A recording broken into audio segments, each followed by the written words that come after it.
A lot of people ask, Demi, I really want to become a freelancer, but it seems like there are already so many freelancers out there. How can I get clients with so much competition? Like, how? And today I'm going to answer that question. Firstly, story time.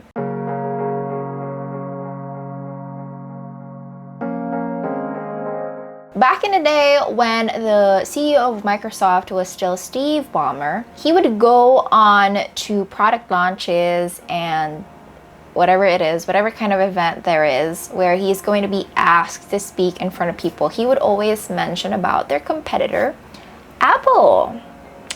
Apple girl here, Apple fan girl. In those speeches, he would never fail to name drop Apple and at the same time compare Microsoft to Apple in terms of sales, in terms of product innovations. He would not even be scared of name dropping the product that is often compared to the Microsoft product. Apple product that is often compared to the Microsoft product. That's what I was trying to say. It's funny how Steve Ballmer always emphasizes competition and how Apple is doing this, Apple is doing that, but Microsoft is doing this way better than Apple. Now, what am I trying to tell you in this specific scenario? It's the fact that Microsoft, at least at that time when Steve Ballmer was still CEO, he would always talk about competition, while Apple would always think about innovation. Not once did I ever hear Apple speeches of Tim Cook or Steve Jobs wherein they would name drop the specific, competitor and tell how better they are compared to that kind or that competitor, right? Like, you would never hear that kind of stuff in Apple speeches. And the reason for that is because Apple is more focused on innovating their products and their services rather than focusing on competition. That's why Apple is more successful. And this is often mentioned in Simon Sinek's book, Infinity Game, including the Microsoft versus Apple story. And the reason why I'd like to emphasize that also in this specific video is the fact that we are very much focused on the competition instead of ourselves, right? At the end of the day, a freelancing industry is actually a service more than it is a business. The fact that clients would call you to ask for your help, the only responsibility that you have in here is actually helping them to the best of their ability. And how would you be able to help them to the best of your ability? Well, easy and simple. That is how you are supposed to upskill. That is why you are supposed to go on and learn more books every single day so that when you get to face your client again, there are a lot of things that you can share to that person instead of thinking about what your competition is doing, right? That's only one point of answering this question. Second point, the reason why I'd like to encourage people to go out of these freelancing sites, it's because of the fact that in these freelancing sites, it's all about competition. If I can price myself lower than the next person, then more likely the client is going to come to me because I can do the same thing for cheap. And now everything is just a race to the bottom. The other person who is in that specific freelancing site is also going to think about the same way. So whatever it is that you priced your service for, the other person is just going to price themselves lower. And so it's going to go to the bottom of the race. Like, everyone's trying to go to the bottom or the cheapest price that they can ever offer so that they can get more clients. And that is why I always encourage people to go out of freelancing sites, because outside of freelancing sites, you are more in control of your pricing, you're more in control of your entire freelancing business.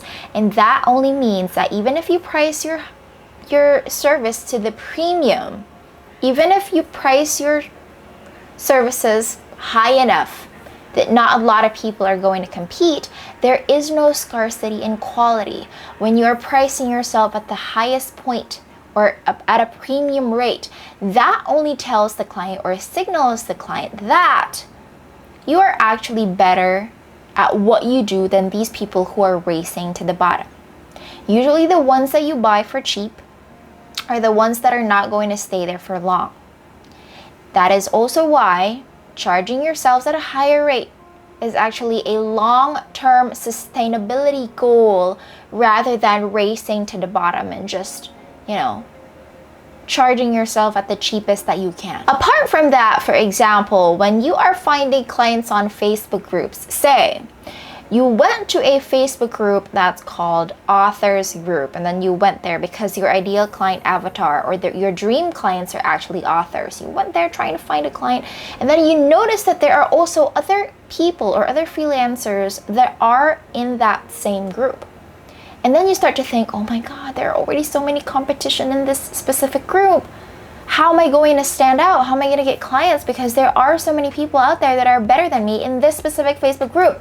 Question is that the only Facebook group that's out there?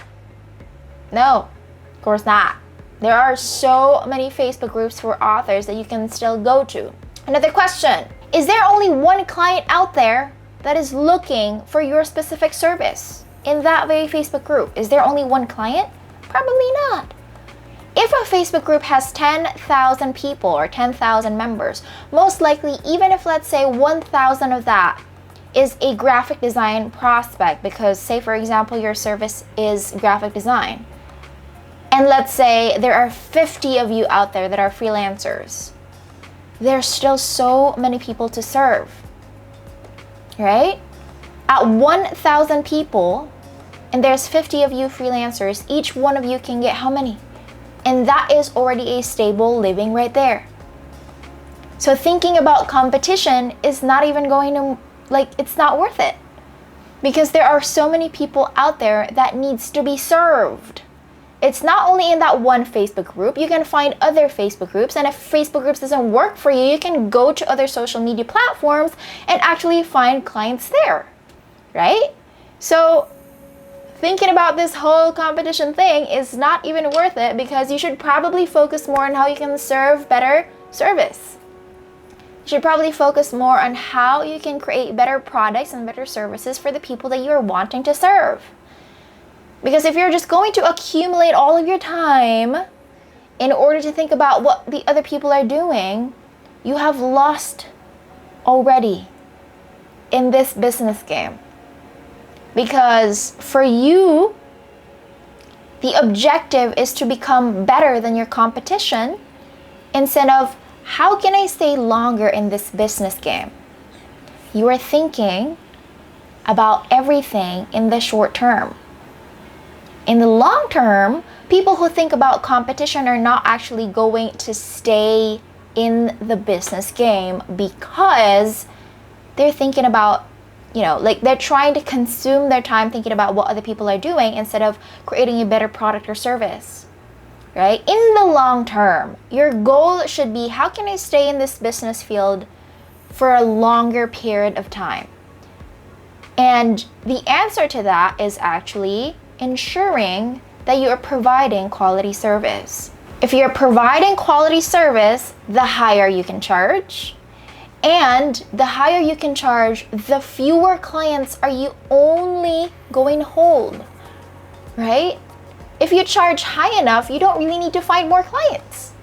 Because even if, let's say, you only have 5 clients per month, if you're charging $2,000 per project, that's already how much? $10,000. That's $500K every single month. Technique, guys.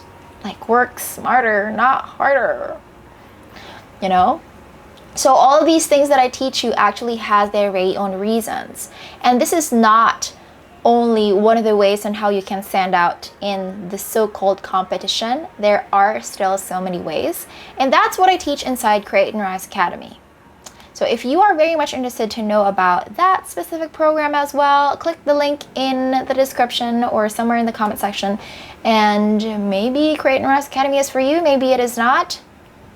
It depends, right? So it's up to you if you want to join or not. We're just going to be here if you want to join. But anyway, I hope this video has been helpful. If it did, like it, share it to a friend, whatever that is. And if you're watching this on YouTube, may as well subscribe because you're already here, darling. And I'll see you in the next video. Bye.